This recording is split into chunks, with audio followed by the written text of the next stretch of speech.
اگر آپ لوگ ہمیں ہمارا مینیفیسٹو یاد دلائیں گے تو ہم آپ کے ماضی کی حکومتوں کے بارے میں بات کریں گے, ہم آپ کے اس سوالوں کے جوابات جو ہے وہ نہیں دیں گے.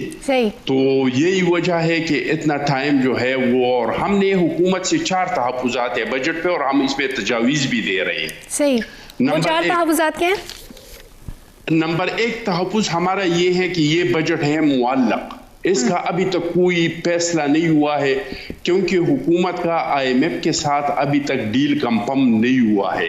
جب تک یہ ڈیل کنفرم نہیں ہو سکتا ہے ہم نہیں کہہ سکتے ہیں کہ یہ جو بجٹ سامنے پیش ہوا ہے آئندہ 2021-2022 تک یہ بجٹ رہے گا.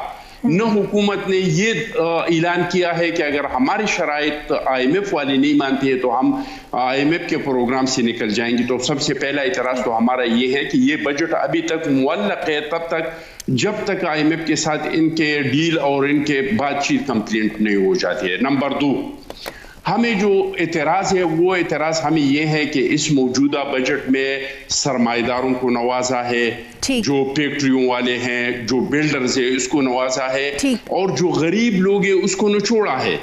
تیسرا جو ہمارا آبجیکشن ہے وہ یہ ہے کہ پاکستان میں ایگریکلچر جو ہے اس کا بنیاد ہے ریڑھ کی ہڈی کی طرح. اگر آپ نے ایکسپورٹ بڑھانا ہے, اگر آپ نے اپنا GDP گروتھ کرنا ہے, یہ سارا سب کچھ ایگریکلچر سے ہوگا.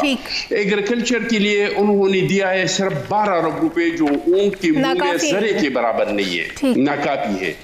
اور تیسرا ہمارا اعتراض یہ ہے کہ یا تو حکومت اعتراف کرے کہ ہم جو فگرز دے رہے ہیں 4.3 جو ہم فگرز دے رہے ہیں یہ جھوٹ ہے, ہمارے GDP نے اتنا گروتھ نہیں کیا ہے, جو اصل حقیقت ہے وہ قوم کے سامنے رکھے.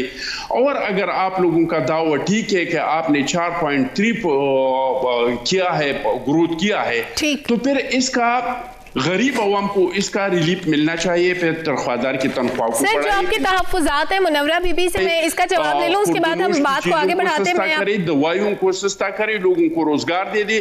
پھر یہ جو آپ کہہ رہے ہیں کہ گروتھ ہوا ہے تو یہ گروتھ کا فائدہ عوام کے زندگیوں میں نظر آنا چاہیے.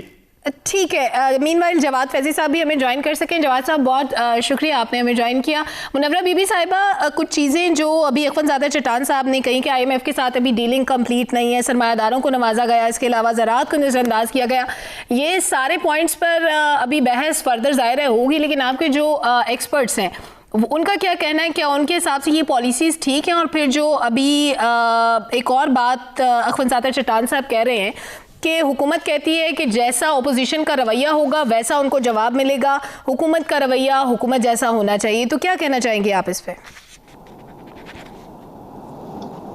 بسم اللہ الرحمن الرحیم, بہت شکریہ آپ کا. جیسے کہ آپ نے اور پوری دنیا نے جو 2-3 دن اسمبلی میں ہنگامہ آرائی ہوئی, وہ دنیا نے دیکھ لیا کہ وہ اسٹارٹ اپوزیشن نے لیا اور ہماری طرف سے صرف ری ایکشن ہوا ہے. یہ ہم سیاسی اور جمہوری لوگ ہیں, ہم جمہوریت پہ یقین رکھنے والے لوگ ہیں. مطلب ہم یہ سمجھتے ہیں کہ جمہوریت کی حسن اور خوبصورتی اپوزیشن سے ہے, لیکن اپوزیشن اپنے اس لمٹ میں رہ کے احتجاج بھی کر سکتے ہیں, اپنے احتجاج بھی ریکارڈ کروا سکتے ہیں. لیکن یہ کون سی جمہوری حمل ہے, یہ کون سی جمہوری روایت ہے کہ آپ اسپیکر صاحب کے ڈیسک کو گھیراؤ کر. منورہ بی بی صاحبہ, جمہوریت کے جو نارمز ہیں ان کو تو دونوں جانب سے پامال کیا گیا ہے, دونوں جانب سے جو فوٹیجز ہمارے سامنے آئیں وہ تو ہم دیکھ چکے ہیں. لیکن آپ دیکھ لیں کہ یہ اسٹارٹ کہاں سے ہوا, اسٹارٹ جہاں سے ہوا ڈیفینیٹلی ری ایکشن تو آئے گا. جس معزز ایوان میں ہم بیٹھے, اگر آپ ہمیں کتا بلا کہیں گے تو ظاہر ہے ہم بھی انسان ہیں, ہم بھی حلقوں سے جیت کے آئے, ہم نے بھی لاکھوں لوگوں کا ووٹ لیا ہے, ہم تو اس چیز کو برداشت نہیں کریں گے. آپ اپنے تمام ریکارڈ اٹھا کے دیکھ لیں کہ یہ آواز کہاں سے آئی ہے, اور یہ جو ناپسندیدہ الفاظ ہے جو پاکستان کے عوام کے ان نمائندوں کے لیے استعمال کیا گیا ہے جو کہ معزز ایوان میں بیٹھتے ہیں، جن پہ پاکستانی قوم نے اعتماد کیا ہے. آپ اگر اپنے فوٹیج اور ریکارڈ اٹھا کے دیکھ لیں، اگر یہ اس طرح کے بیہودہ الفاظوں کی اسٹارٹ گورنمنٹ کی طرف سے ہوا ہے تو ہم ضرور کہیں گے کہ ہم نے اسٹارٹ کیا، لیکن گورنمنٹ کی طرف سے جو بھی ہوا ہے وہ ری ایکشن کی صورت میں ہوا ہے. یعنی آپ کے خیال میں جو کچھ بھی ہوا وہ ریٹیلیشن تھی، آپ لوگوں نے انیشیٹ نہیں کیا تھا. زنیرہ، آپ نے پاکستان سے باہر بھی کافی وقت گزارا ہے، آپ نے دیکھا ہوگا کہ دوسرے ممالک میں پارلیمنٹ کا کنڈکٹ کیسا ہوتا ہے، بجٹ کس طرح سے پیش ہوتا ہے اور وہاں پر پھر اپوزیشن کس طرح سے اپنی تقاریر کرتی ہے. پاکستان میں جس طرح یہ سارا عمل ہوا وہ بھی آپ نے دیکھ لیا کہ ایک ہفتہ تقریباً گزر چکا ہے بجٹ پیش ہوئے. اس کے بعد جب اجلاس شروع ہوئے اسمبلی کے تو پہلے تو ہنگامہ آرائی ہوئی. ہنگامے کے بعد اسپیکر صاحب نے کہا کہ جب تک حالات معمول پہ نہیں آتے کارروائی شروع نہیں ہوگی. لیکن میرا خیال ہے گھنٹے کاؤنٹ ہو رہے تھے، تو بجٹ کے بعد جو تقریر کے لیے وقت تھا بہت سارا وقت تو اپوزیشن نے گنوا دیا. اس کا ذمہ دار کون ہے؟ اس کا ذمہ دار ہمارا پولیٹیکل کلچر ہے جو کچھ دنوں میں تو ایوالو نہیں ہوا.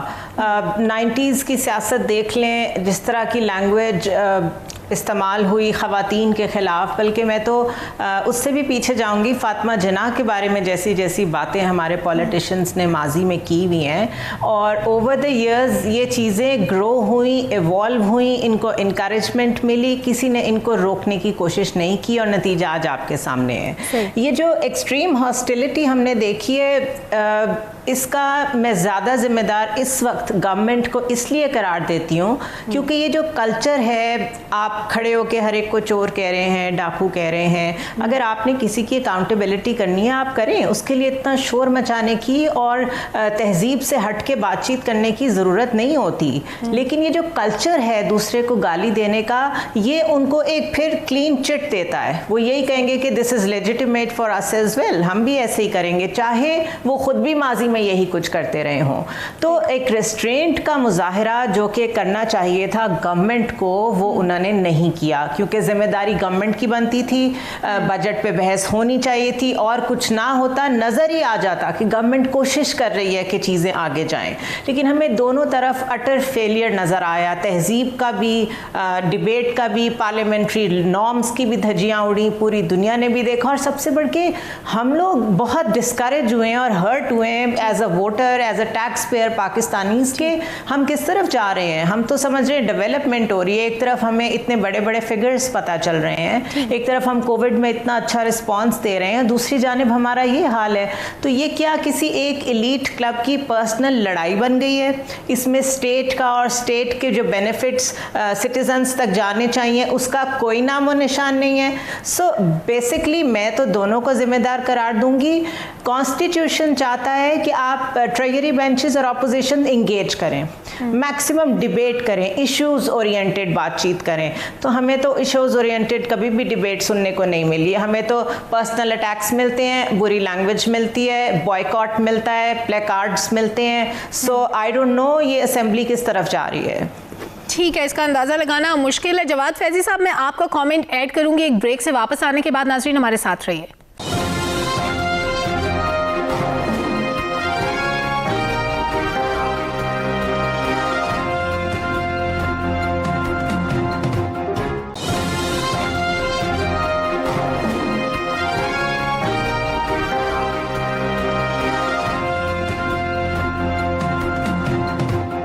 ویلکم بیک ناظرین. بات ہو رہی ہے کہ ہماری اسمبلی میں کنڈکٹ کیسا ہوتا ہے اور جو ایک عدم برداشت کا رویہ ہے وہ کیوں سامنے آتا ہے. حکومت کہتی ہے کہ حکومت کی طرح حکومت نہیں کر رہی، اور اپوزیشن جو کہتی ہے کہ وہ حکومت کا رویہ جو ہے وہ بھی کچھ زیادہ مناسب نہیں ہے. جواد فیضی صاحب، رویوں میں تبدیلی کس طرح سے آ سکتی ہے، اور بجٹ پہ جس طرح سے بحث چل رہی ہے کیا اسی پیس سے چلنی چاہیے تھی؟ اور بلاول بھٹو صاحب نے جو آج تقریر کی، جو انہوں نے آج گدھوں کے بارے میں بات کی، انہوں نے کہا کہ ایک ہی کامیابی ہے کہ گدھوں کی تعداد بڑھ رہی ہے.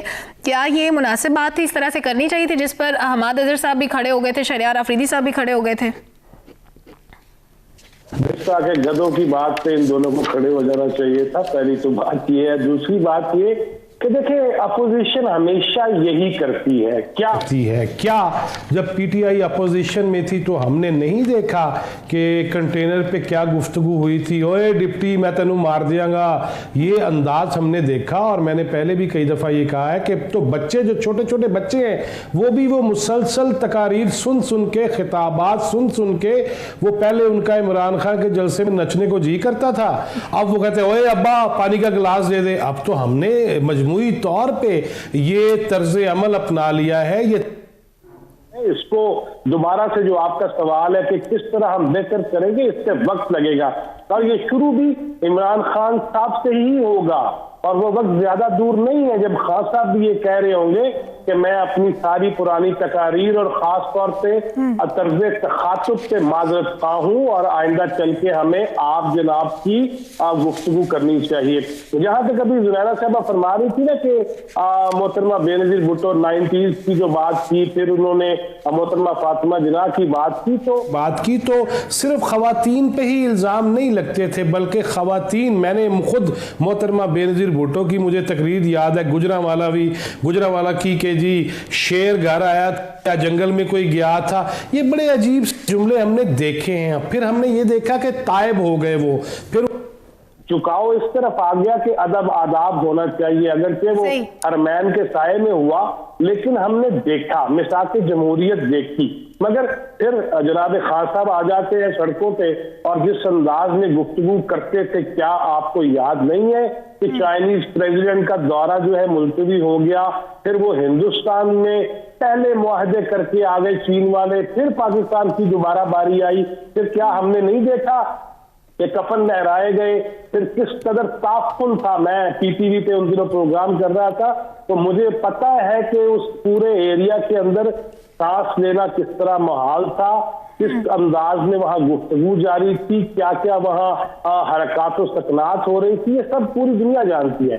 اصل ایشو یہ ہے کہ کیا ہم نے کچھ سیکھنا ہے، یا ہماری قسمت میں، میرے بچوں کی قسمت میں اور اس قوم کے بچوں کی قسمت میں بس یہی حوالے دیے جائیں گے، وہ فلاں تھا تو ہم نے اس کا جواب دیا، وہ گندا تھا ہم بھی گندے ہوں گے، وہ اچھے نہیں تھے ہم بھی اچھے نہیں رہیں گے. اس کا مطلب ہے یہ بالیاں جس کی بھی لگی ہوئی ہیں، ایوان اقتدار میں جو بھی آ جائے اور برسر اقتدار جو بھی آ جائے، اس کا مطلب کہ قوم کو کوئی اچھی چیز نہیں. جواد صاحب، ابھی تو ہم وفاق میں اسمبلی کے اندر جو کچھ ہوا اس کی بات کر رہے ہیں، ادھر بلوچستان میں بھی اسمبلی کے باہر ہنگامہ آرائی ہو گئی، تو یہ معاملات تو ہمیں سدھار کی طرف جاتے ہوئے نظر نہیں آتے. اخوان زادہ چٹھان صاحب، 4 دن کا ایک بڑا ٹف پیریڈ گزرا ہے جب اسمبلی میں شور شرابہ ہوتا رہا، اراکین زخمی بھی ہوئے.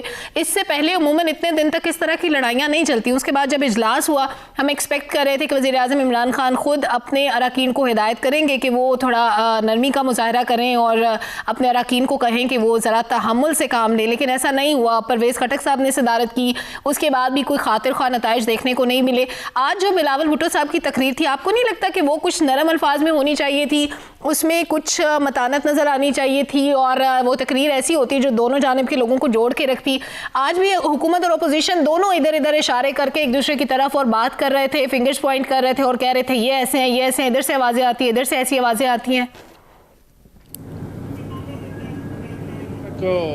بلاول صاحب کا تعلق ہے تو اس کو اپنے الفاظ پہ الحمدللہ انتہائی کنٹرول ہے. میں فخر سے کہہ سکتا ہوں کہ کسی بھی لیڈر کو اپنی زبان پہ اتنا کنٹرول نہیں ہوگا جتنا کنٹرول بلاول صاحب کو اپنی زبان پہ ہیں، اور کوئی ثبوت کے طور پہ پیش نہیں کر سکتا ہے کہ کبھی بلاول صاحب نے کوئی غیر پارلیمانی زبان کا استعمال کیا ہے. ہاں، سخت بات بھی کرتے ہیں کبھی کبھی، لیکن وہ سخت بات کے لیے بھی وہ پارلیمانی الفاظ کا چناؤ کرتا ہے اور پارلیمان سے گرے ہوئے الفاظ کا چناؤ نہیں کرتا ہے.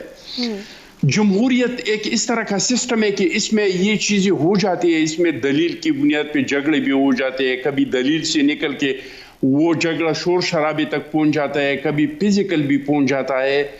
وہ اتنا افسوس کی بات نہیں، لیکن افسوس کی بات یہ ہے کہ ایک ملک کا وزیر اعظم، ایک پارٹی کا سربراہ، اس کے پاس قریب ہونے کا کرائٹیریا یہ ہوں کہ کوئی کسی کو گالی دے سکتا ہے, کوئی تھپڑ مار سکتا ہے میڈیا پہ کسی کو, اور کسی کا ماں بہن کو ایک کر سکتا ہے تو اس کو گلے ملتے ہیں, اس کو تھپکیاں دیتے ہیں کہ یہ میرا شیرو ہے. لیکن اگر کوئی ندیم افضل چند جیسا شریف بندہ ہو کہ وہ غیر پارلیمانی زبان کا استعمال نہیں کرتا ہے, وہ کسی کا ماں بہن کو ایک نہیں کرتا ہے, تو اس کو سائیڈ لائن کرتے ہیں کہ بھائی آپ یہ بدتمیزیاں نہیں کر سکتے, تو اس وجہ سے آپ مجھے پسند نہیں, آپ اس عہدے کے قابل نہیں. تو پھر لوگوں کی مجبوریاں بن جاتی ہیں, وہ لیڈر کو دیکھتے ہیں. میں آپ کو ایک واقعہ سناؤں سلمہ, میرے اور عابد شیر علی کے اسمبلی کے اندر کوئی تھوڑا سا جڑپ ہوا, حالانکہ نہ انہوں نے کوئی غیر پارلیمانی زبان استعمال کیا نہ میں نے کیا. مجھے خورشید شاہ صاحب نے پکڑ کے, یوسف رضا گیلانی صاحب ہمارا پرائم منسٹر تھے, ان کے آفس میں لے کے گیا کہ پرائم منسٹر صاحب آپ کو بلا رہے ہیں. انہوں نے کہا کہ چٹان آپ ایک پارلیمنٹیرین ہیں, اگر آپ یہاں پہ کوئی بھی اس طرح کا حرکت کریں گے تو دو لوگوں پہ اثر پڑے گا. ایک ہماری بیوی پہ پڑے گا کہ انہوں نے اپنے ورکر کا تربیت نہیں کیا ہے, ایک آپ کے والدین پہ اثر پڑے گا. وہ دن ہے اور آج کا دن ہے کہ میں جتنا بھی جذباتی ہو جاؤں میں کوشش کرتا ہوں اور وہ باتیں مجھے یاد آ جاتی ہے. لیکن اگر آپ کا لیڈر جو سارا ایپیسوڈ ہوا تھا, منورہ بی بی صاحبہ, پی ٹی آئی نے اور نون لیگ نے ایک دوسرے پر الزامات لگائے, لیکن بالکل ٹھیک کہہ رہے ہیں چٹان صاحب کی پیپلز پارٹی کے اراکین اس میں پیش نہیں نظر آئے. جی چٹان صاحب, میں 10 سیکنڈ میں ایک بات کرنا چاہتا ہوں. میں نے جو بات کیا تھا شروع میں کہ بھائی ہم احتجاج کرتے تو حکومت کہتے ہیں کہ ہم بھی احتجاج کریں گے, میری بات کی مکمل تائید منورہ بی بی نے کیا کہ یہ رد عمل ہے. بھائی آپ کا حکومت کا رد عمل وہ نہیں ہوتا ہے کہ ہم احتجاج کریں گے. سن اسمبلی میں آپ لوگ احتجاج کر رہے تھے, آپ لوگوں نے مراد علی شاہ کے گراؤ کیا تو ہم آپ کو کتابوں سے مارتے, یا ہم پھر 4-5 دن اپوزیشن کو بات نہیں کرنے دیتے. یہ طریقہ نہیں ہے پارلیمان کا. لیکن اس مخلوق کو اس لیے لایا گیا ہے کہ سیاست کو ڈسکریڈٹ کرے, پارلیمان کو ڈسکریڈٹ کرے, جمہوریت کو ڈسکریڈٹ کرے, کیونکہ کرپشن کے الزامات لگا کے تو سیاست کو ڈسکریڈٹ نہیں کیا, کیونکہ کسی پہ ابھی تک کچھ ثابت نہیں کیا. 11 سال سیاستدانوں کو جیل میں رکھا, اور 2 سال جیلوں میں رکھا, 90 دن ریمانڈوں پہ رکھا, کچھ ثابت نہیں ہوا تو اس میں سیاستدان ڈسکریڈٹ نہیں ہوئی. تو اب اس طریقے سے یہ جو لوگ لائے گئے ہیں ان سے یہ حرکات سکنات کروا رہے ہیں تاکہ جمہوریت سے اور پارلیمان سے لوگوں کو منورہ صاحبہ سے اس کا جواب لے لیتے ہیں. منورہ صاحبہ, کیا یہ ڈائریکشنز ہوتی ہیں جیسے چٹان صاحب کہہ رہے ہیں, کہا جاتا ہے کہ جو زیادہ بد زبان ہوگا وزیر اعظم کے قریب ہوگا, وہ ایسے ہی ہے؟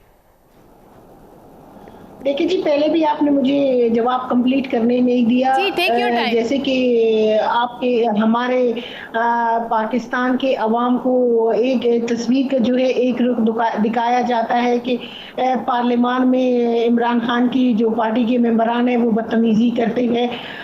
لوگ مثال دیتے ہیں کہ ہم نے دھرنوں میں کیا. بے شک ہم لوگوں نے دھرنوں میں احتجاج کیا, دھرنوں میں جو لوگ ہمیں کہتے ہیں کہ ہم نے غلط الفاظ بھی استعمال کیے, لیکن ہم چاہتے ہیں کہ جو ایک ایوان مقدس ہے ان کی تقدس کو ہم پامال نہ کریں. ایک اس طرح کا ایوان کی تقدس کو جو ہم ممبران ہیں ان کے سامنے اس طرح ہم بنائے کہ ایوان کا اپنا ایک تقدس ہے, جہاں آنریبل ممبرز بیٹھتے ہیں جن کو عوام منتخب کر کے بھیجتے ہیں, ان کا ایک اپنا عزت ہے.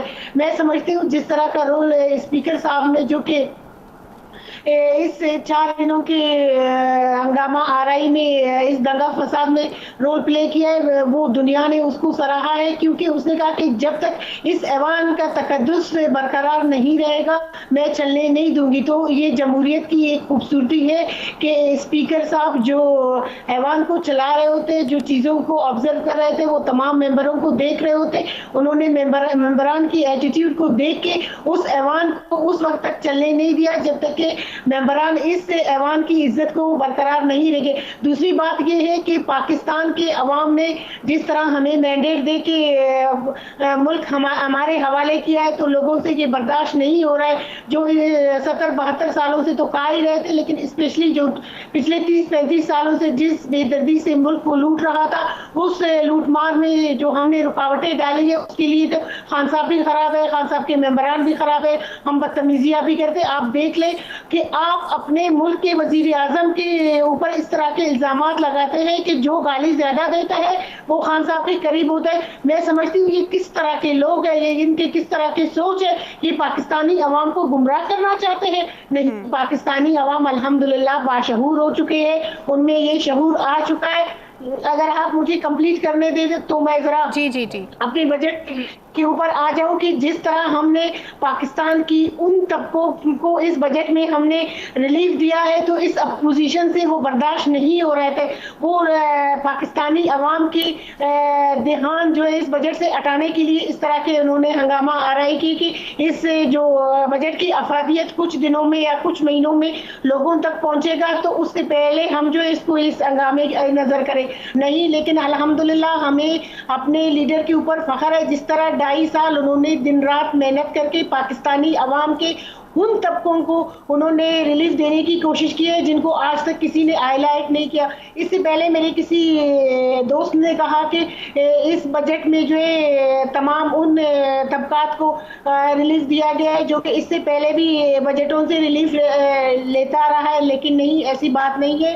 اس ریلیف کو اگر آپ دیکھ لیں انشاءاللہ کچھ مہینوں میں یہ امپلیمنٹ ہوگا تو آپ دیکھیں گے کہ اس کی ثمرات کہاں جاتے ہیں اور کن لوگوں کو ملتے ہیں. میں سمجھتی ہوں کہ آج الحمدللہ جو بجٹ ہم نے پیش کیا ہے, اپوزیشن میں شامل تمام جماعتیں, اسپیشلی مسلم لیگ نون جو کہ اپنے آپ کو پنجاب کا راجہ کہتے تھے, وہ اپنے عوام کے لیے کچھ نہیں کر سکا. ان کی ڈیولپمنٹ لاہور تک محدود رہے.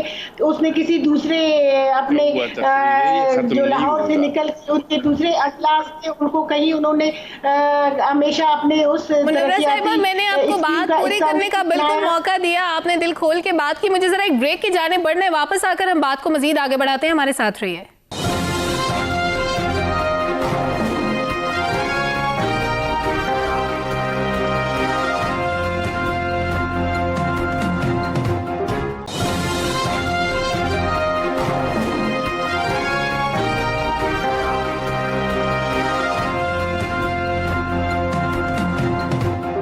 ویلکم بیک ناظرین. لڑائی جھگڑے کی باتیں تو پچھلے 2-3 روز سے ہو رہی ہیں, لیکن IMF سے کیا طے پایا ہے زنیرہ؟ ابھی تک کوئی ڈیولپمنٹ ہمارے سامنے نہیں آ رہی. بجٹ تو آ گیا ہے اور بجٹ میں وزیر خزانہ شوکت طرین صاحب نے کوئی ٹیکسز بھی اس طرح سے نہیں لگائے جس طرح سے ڈیمانڈز تھی IMF کی.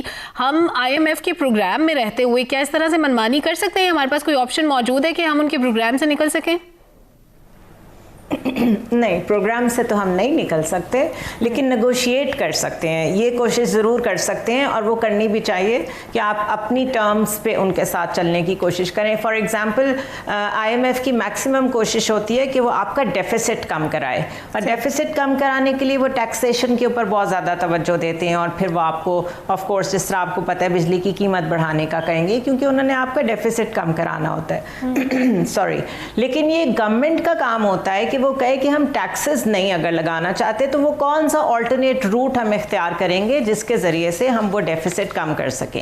یہ نیگوسیشنز بجٹ سے ایک دن پہلے بھی جاری تھیں اور اس میں اعلانات تو بڑے بڑے ہو گئے ہیں, لیکن ابھی تک it is in the year کہ اصل میں کس چیز پہ ایگری کیے ہیں آپ ان کے ساتھ. اگر اس چیز کو سائڈ میں رکھ کے بجٹ پہ دیکھیں تو بجٹ پرسنٹیجز میں, اسٹیٹسٹکس میں آپ کو بہت اچھا ایک بڑی روزی پکچر دیتا ہے, لیکن اس کا عام آدمی کو کوئی فائدہ نہیں ہوگا کیونکہ جو مڈل کلاس ہے, جو سیلریڈ کلاس ہے, جو انفارمل اکانومی سے جن کا تعلق ہے, ان پہ اتنے ہیوی ٹیکسز لگائے گئے ہیں جس کی کوئی حد نہیں. تو مجھے نہیں سمجھ آ رہی کہ جب سب یہ ڈسکس کر رہے ہیں تو PTI کیسے کہہ رہی ہے کہ یہ بہت ایک عوام دوست بجٹ ہے.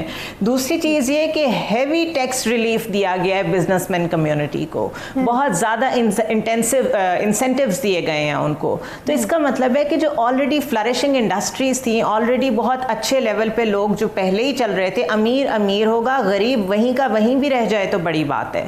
تو ٹھیک ہے, اگر آپ نے انسینٹیوز دیے ہیں امیر لوگوں کو جن کی انڈسٹریز ہیں تو شاید کچھ جابس تو جنریٹ ہو جائیں, لیکن آپ نے تو ایک امپلائمنٹ کا بوم لے کے آنا تھا. آپ نے تو بے تحاشا ایک انوائرمنٹ ایسا کریٹ کرنا تھا جس میں انٹرپرینورشپ بھی ہوتی, جس میں اسمال بزنسز SMEs کی بہت زیادہ جگہ بنتی. ویسا کچھ بھی نظر نہیں آ رہا, اور کیونکہ ابھی تک ڈبیٹ ہی نہیں ہو پا رہی تو آئی ڈونٹ نو کہ کون سی چیز ابھی فائنل ہے اور کون سی چیز ابھی تک ہوا میں ہے. This is happening probably for the first time, اور میرے خیال ہے اپوزیشن اور گورنمنٹ دونوں کو ہوش کے ناخن لینے چاہیے, کیونکہ اس سے جو آپ کا لاس ہوتا ہے انٹرنیشنل مارکیٹس میں ڈیسیجن میکنگ میں, وہ آپ کا انتظار نہیں کرتے ہیں. So you have to save the time and be there in time. Time saving بہت ضروری ہے. آج ویسے جواد فیضی صاحب سینٹ کا اجلاس بھی ہوا, کچھ بلز پیش کیے گئے تھے جو انتخابی اصلاحات سے متعلق بل کے معاملے پر. ہم نے دیکھا کہ شہباز شریف صاحب نے ایک خط بھی لکھا, اس کے بعد بابر اعوان صاحب نے پریس کانفرنس بھی کی. اوورسیز پاکستانیوں کو ووٹ کا حق دینے پہ بھی ابھی تک کچھ ڈیڈ لاک ہے. حکومت نہیں چاہتی, اپوزیشن نہیں چاہتی, دونوں ایک دوسرے پر الزامات لگاتے ہیں. اصل میں کہانی ہے کیا؟ ایسا ہے کہ ساری جماعتیں اس سے انکار نہیں کریں گی کہ ان کو ووٹ کا حق نہیں ملنا چاہیے, کیونکہ سب نے, اور خاص طور پہ پی ٹی آئی نے جو فنڈز لینے ہوتے ہیں تارکین وطن سے, اور اس میں بھی کوئی شک نہیں ہے کہ پیپلز پارٹی کا بھی بہت زیادہ اہم حصہ ہے اوورسیز پاکستانیوں میں. لیکن پی ٹی آئی کے ابھی فارن فنڈنگ کیس کے فیصلے اگر آ جائے تو اس کے بعد دیکھیں گے کہ کتنے پیسے ہو رہا ہے. ووٹ کا حق دیکھیں اتنا آسان نہیں ہے. یہ کہہ دینا کہ ووٹ کا حق مل جائے گا, کیسے ملے گا؟ یہ کچھ صدارتی الیکشن تو نہیں ہے تو اس میں کوئی بندہ بھی آ کے عمران خان یا نواز شریف یا شہباز شریف یا بلاول بھٹو زرداری اس کو ایک بس ووٹ ڈالنا ہے. اس میں حلقے ہیں, اس میں صوبائی اسمبلی کے حلقے ہیں. ایک بندہ ٹورانٹو میں رہتا ہے, اس کا تعلق جو ہے وہ زوب سے ہے. ایک بندہ رہتا ہے, اس کا تعلق پشاور سے ہے. ایک بندہ رہتا ہے, اس کا تعلق سکر سے ہے. اب اس کا رکن صوبائی اسمبلی کے لیے, سندھ اسمبلی کے لیے ووٹ کیسے بنے گا, تو وہ کیسے ڈالے گا, کاسٹ کیسے کرے گا؟ یہ بڑا لمبا کام ہے. یہ ایک کہانی ایسی چھوڑ دی گئی ہے جس کا سرا ابھی مجھے نظر نہیں آ رہا کہ یہ پکڑ سکیں گے. لیکن سلما, آج ان ایشوز کی بجائے آج جو ہو چکا ہے اور دوپہر سے لے کے جو شام تک سلسلہ چلتا رہا ہے, اس پہ انا لیلا پڑیے کہ کوئٹہ کے اندر, بلوچستان اسمبلی کے اندر وہ اپوزیشن اراکین جو کئی دنوں سے دھرنے دیے بیٹھے تھے, اور دھرنا کی تحریک بھی آپ کو پتہ ہے کیسے کیسے پاکستان میں حالیہ ماضی میں شروع ہوئی. آج جس طرح بلوچستان اسمبلی کے گیٹ پہ تالے لگے, کھلوائے گئے, اراکین اسمبلی پہ لاٹھی چارج کیا گیا ہے, اور 3 سے 4 جو ممبران ہیں بلوچستان اسمبلی کے وہ زخمی ہوئے ہیں. مذاکرات ہوتے رہے, آنکھ مچولیاں ہوتی رہی. اب مجھے وہاں باپ کی حکومت تو نظر آ رہی ہے, لیکن کوئی ماں نظر نہیں آ رہی جو ان کو کوئی آپس میں بیچ بچاؤ کرا دیتی, جو معاملات کرا دیتی. قومی اسمبلی سے ہم ابھی نکلے ہیں اور پہنچ گئے ہیں بلوچستان اسمبلی, اور وہاں پہ جو پورا دن جو مناظر ہیں جو آپ کے چینل سے بھی دکھائے جاتے رہے ہیں, مختلف چینل دکھاتے رہے ہیں, میں آپ کی طرف آتی ہوں. منورہ صاحبہ آتی ہوں. میں فیضی صاحب آپ بات کمپلیٹ کیجیے. جی, میں یہ عرض کر رہا ہوں کہ ایک قومی اسمبلی کے اندر, اور پھر ابھی محترمہ کہہ رہی تھی میری بہن کہ اسپیکر صاحب نے بڑے اچھے انداز میں کیا, میری تو ہنسی چھوٹ گئی, اور کافی عرصے بعد میں ہنسا ہوں اس دور حکومت میں کہ جب اسپیکر صاحب نے کہا کہ کوئی وزیر مجھے نظر نہیں آیا. بھائی میں نے شفقت محمود صاحب کو, جو ہمارے بچوں کے قائد ہیں جنہوں نے تعلیم دینی ہے, وہ جس طرح شیریں مزاری کے کہنے پہ مار رہے تھے ٹھک ٹھک ٹھک, اور اس کے بعد میں نے دیکھا کہ گنڈا پور صاحب کشمیر کی بجائے اپوزیشن کو فتح کرنے چلے ہوئے تھے. پھر اس کے بعد معاون تھے علی نواز اعوان صاحب, ان کی تو ماشاءاللہ جو الفاظ ہیں, جو گالیاں ہیں مبارک, وہ پوری قوم. بالکل ایسا نہیں ہونا چاہیے تھا. فیضی صاحب وقت کم بچا ہے, مجھے میں منورہ بی بی صاحبہ کا کامنٹ ایڈ کر لوں, اس کے بعد میں چٹان صاحب سے ایک بہت امپورٹنٹ کوسچن کرنا چاہتی ہوں. جی منورہ صاحبہ. دیکھیے جی, ابھی بلوچستان اسمبلی کو یہاں جو آپ لوگوں نے ڈسکس کیا, بلوچستان اسمبلی میں اصل میں یہ سچویشن, یہ ہنگامہ آ رہا ہے, یہ جو پچھلے 1-2 دنوں سے جو احتجاج دھرنا کیوں ہو رہا ہے, وہ اس لیے ہو رہا ہے کہ میں آپ کو بتاؤں اپوزیشن جماعتیں ہمارے جتنے بھی اس ٹائم ہمارے جو کولیشن گورنمنٹ ہے بلوچستان میں, اس میں شامل ہے. اس میں پچھلے ہمارا جو بجٹ پاس ہوا تھا, ہم میں تقریباً ہم نے ان کو جو بہت زیادہ ان کے حلقوں کے لیے ہم نے وہاں ان کو اسکیمات دی تھی, تقریباً مطلب 50-60 کے سے اباؤ کے اسکیمات ہم نے ان کو دیے تھے. لیکن جب ایک آپ کو پتہ ہے کہ ایک ہوتے ہیں اپوزیشن, ایک ہوتے ہیں اقتدار, وہ ابھی بلوچستان اسمبلی کے جو ممبران ہیں ان کی ڈیمانڈ یہ ہے کہ جو آپ کے اسکیمات گورنمنٹ